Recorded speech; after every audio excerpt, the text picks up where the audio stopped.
Few days ago, gumawa ako ng moose jerky. So for today's video, isi-share ko sa inyo kung paano ako gumawa nito. At dahil may mga natira pa kaming tenderloin at steak from last year na moose, ito yung ginamit ko sa paggawa ng jerky. Ang una kong ginagawa ay pinapatunaw ko muna yung mga karne, pero hindi ko sila pinapatunaw completely. Dapat medyo frozen pa ng kunti para madali silang hiwain. Hinihiwa ko ito ng manipis, mga ganito kanipis, siguro mga less than a quarter of an inch yung kapal nito. Yan yung dahilan kung bakit hindi ko ito pinapatunaw completely kasi mahirap siyang hiwain kapag sobrang lambot na yung karne. Ito naman yung steak, hinihiwalay ko muna ang each steak bago hiwain. Kapag steak naman, hinihiwa ko ito ng pahilis or slanted at same lang din yung thickness niya. Any kind of lean meat ay pwede nyo rin gamitin as jerky, gagaya ng karne ng kalabaw or karne ng baka. At gusto ko rin i-share sa inyo yung natutunan ko sa aking biyanan, yung tinatawag na butterfly cut. Ang butterfly cut ay ginagamit para mapalapad yung surface area ng karne, gaya nito. At ito na lahat yung nahiwa ko na mousse, isang malaking bowl lahat. After ko mahiwa ay huhugasan ko na ang mga ito. Hinuhugasan ko itong mabuti hanggang matanggal halos lahat ng dugo-dugo.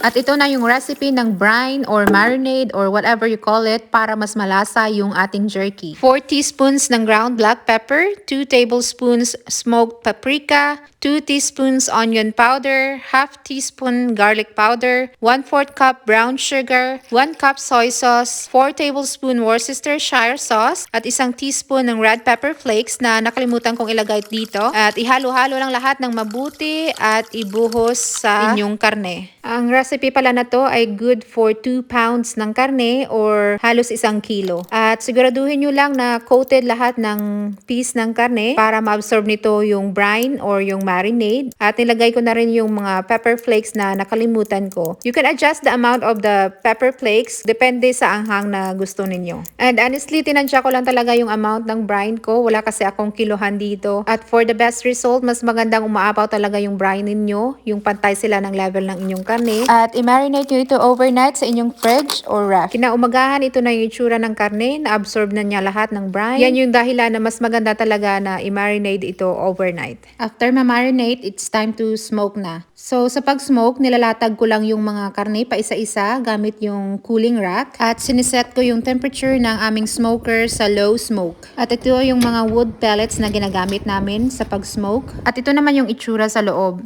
After ma-on yung smoker, nilalagay ko na yung dalawang rack na nilatagan ko ng mga karne. At pagkatapos, naglalatag din ako ng karne sa maliit na grill na nasa itaas at sa space na natira sa ilalim na grill para ma-maximize natin yung space at maraming jerky yung matapos at one time. Nasa smoker ang mga ito for around 3 to 4 hours and maybe 5 hours depende sa kapal ng hiwa ng karne. So yung mga maninipis ang hiwa, 3 hours lang ang tinig para maluto at ito, luto na yung unang batch ng jerky.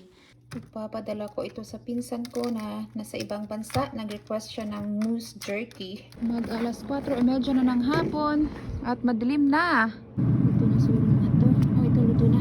Whole day pala yung ginugol ko sa pag-smoke ng mga ito kasi medyo marami yung ginawa ko. Sa nito na ng gabi kaya ang dilim na. Jerky kayo dyan. Ito na lahat yung mga jerky na nagawa ko. 2, 3, 4 na containers. At meron ditong mga maliliit na isave ko para sa amin. After mapalamig, nilagay ko na sila sa gallon bag. At naglagay din ako ng konti sa quart size na bag.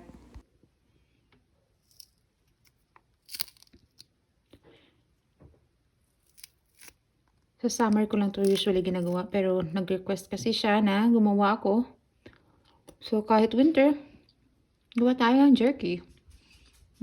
Dinoble ko pala yung bag para hindi ito mangamoy sa maleta ng kaibigan ko na magdadala nito sa aking pinsan. At naglagay din ako ng short message para sa kanila.